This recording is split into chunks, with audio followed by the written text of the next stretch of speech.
У меня вопросы в сфере образования. Вот выпускники школ обращаются. Зачем, говорят, нам нужны государственные экзамены в 11 классе, когда ты уже сдал общереспубликанское тестирование, определился, где будешь учиться, а еще нас заставляют зачем-то госэкзамен сдавать, который ни на что практически не влияет. Я не нашел ответа, поэтому спрашиваю у вас, я думаю, вы у министра образования спросите и дадите мне письменный ответ.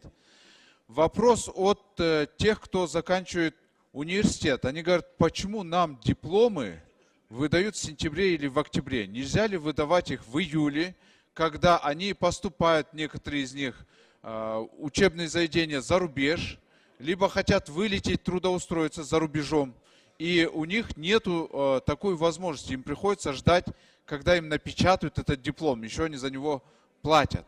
У меня большая просьба тоже ответить на этот вопрос. Родители детей спрашивают.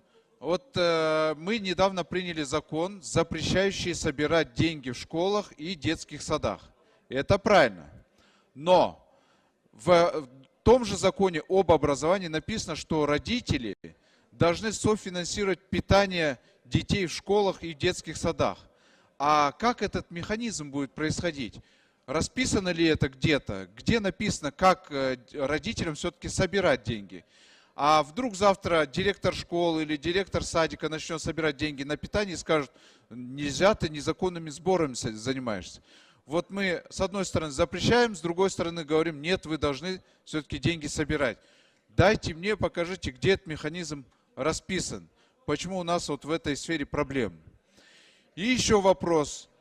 Почему у нас вот 12-летнее образование вот сейчас приняли? Сейчас, видите, искусственный интеллект развивается, да? По-моему, нужно говорить не об увеличении школьного обучения в школах, а наоборот о сокращении, потому что сейчас можно тот же учебный год гораздо быстрее пройти, чем раньше это было. Гораздо быстрее. Есть нейросети, которые помогают. Если нужно, я даже готов вам показать, с помощью каких нейросетей. Нам нужно здесь заслушать вообще, как мы будем переходить на 12-летнее образование. Очень много вопросов от родителей поступает. Поэтому большая просьба министра образования сюда надо пригласить и заслушать, как мы будем переходить на 12-летнее образование.